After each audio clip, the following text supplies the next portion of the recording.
I'm going to show you the only cure that you'll ever need for Candida. Also, I'm going to show you how to never have Candida ever again. And this is all based on some recent information that I stumbled on that I want to share with you because it's actually quite interesting. What is Candida? Candida is a type of yeast or a fungus. And to really understand how to get rid of it, you just have to understand exactly what it is and how it can overgrow in our body. There's a couple of facts that you need to know about Candida. Number one, you normally should have some amount of Candida living on your body, okay, in your mouth, in your digestive tract, and many other locations. The problem with Candida is when it overgrows. And there are quite a few different strains of Candida out there. There's like 150 different types, and some are more pathogenic than others. And so a yeast or a Candida is just one type of microorganism that is living inside your body as well as superficially.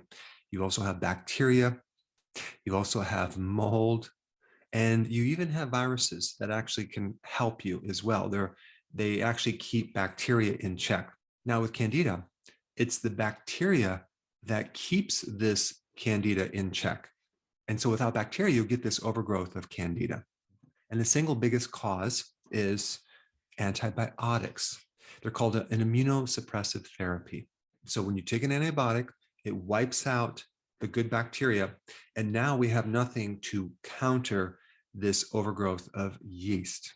But there's more to the story, so stay with me. As a side note, and this is very interesting, out of all the antibiotics that are sold in the US, nearly 80% of them are sold in agriculture.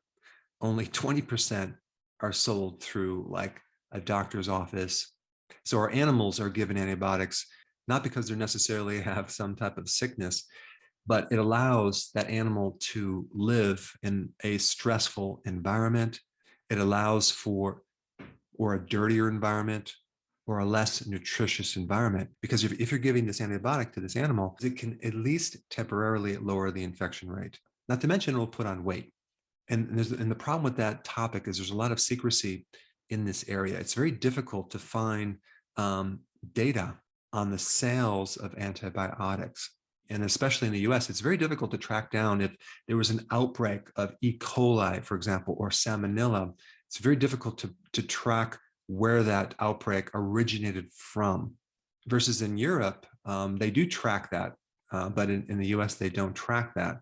And so you're probably wondering, where does this E. coli or salmonella come from? Well, it comes from the manure that is put on the soils that we grow these vegetables with.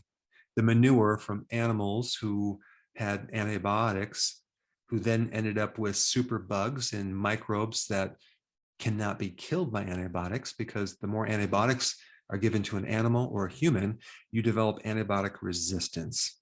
So this whole focus on antibiotics is not just about you taking antibiotics.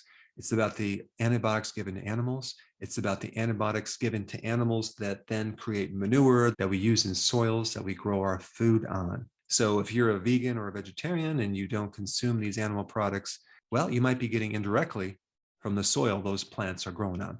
And so the problem is everything's going to sterilization. We have to sterilize our food. We have to radiate our food to make sure there's no pathogens. We have to overcook our food to prevent these pathogenic microbes from going in our body.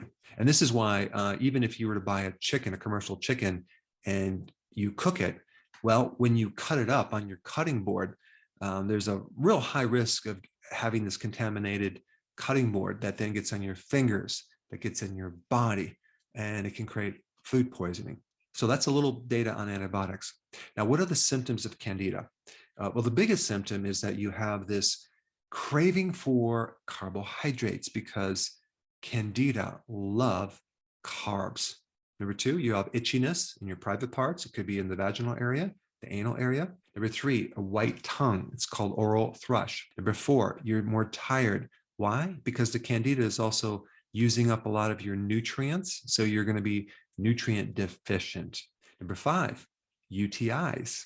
Number six, bloating and digestive issues. Number seven, sinus congestion. And number eight, skin issues, dermatitis. It can also be athlete's foot, psoriasis, things like that. And number nine, achy joints. Those are all the symptoms of having Candida. Now, the next thing is extremely interesting. Um, Candida does not like living in an acid environment. It loves to live in an alkaline environment. And so killing off your microbes kill off something called acidophilus. That's acid creating microbes. So you kill those off, and guess what? Your pH changes. Your pH starts to increase, and you become more alkaline in your large intestine. And this is a perfect environment for Candida. And the problem is when Candida eats the sugar, that's what they live on, the byproduct is ammonia. And ammonia is very alkaline. So then having Candida makes the environment more alkaline for more Candida to thrive in. And also, I forgot one more symptom about Candida. You might have like ammonia breath, because this is a gas that is being released from the byproduct of this yeast or Candida infection. And you'll usually have this ammonia breath. All right, there's a couple other things that will make you alkaline too. Consuming sugar. Yeah, that's right. Too much sugar makes you more alkaline, not more acid. This is why, like a diabetic who has high sugar, well, first of all, that high sugar is going to feed the Candida. And secondly, it's going to create an alkaline environment. So we have the feeding of the Candida, and then we have the environment itself, the alkalinity. The next thing that makes an alkaline environment for Candida to thrive in is stress. That's right. Stress alkalizes the body. Interesting, because you're losing the acids when you go through stress. So anything that will increase cortisol will make you more alkaline, increasing the environment for Candida. The next thing is birth control pills, as well as being pregnant. Both will alkalize the body, increasing the environment for Candida to thrive. And then we also have antacids, right? They alkalize the body, increasing your risk of Candida. And so all of these things can worsen Candida. So what can you do? Well, number one, you need to run your body on ketones.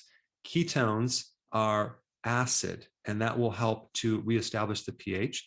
Plus, going on a ketogenic diet lowers the amount of sugar, which the Candida thrives on.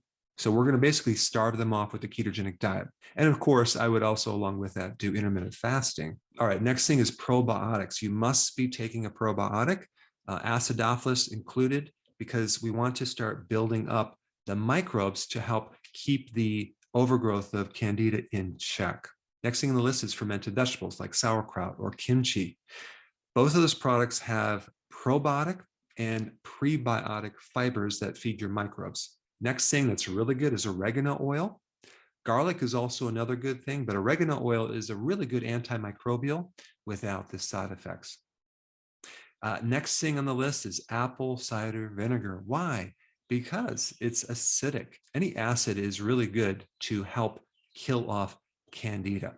And this is why coconut oil is also really good, because it has three main acids, and one of them is a very potent antifungal. So we don't want to forget coconut oil, because that's important. You can also do MCT oil as well. So that is the 6 things that you need to do for Candida to make sure it never, ever comes back. Now, the next video that's the most appropriate for you to watch, and I think you'll like this one, is the one on friendly bacteria. Check it out. I put it up right now.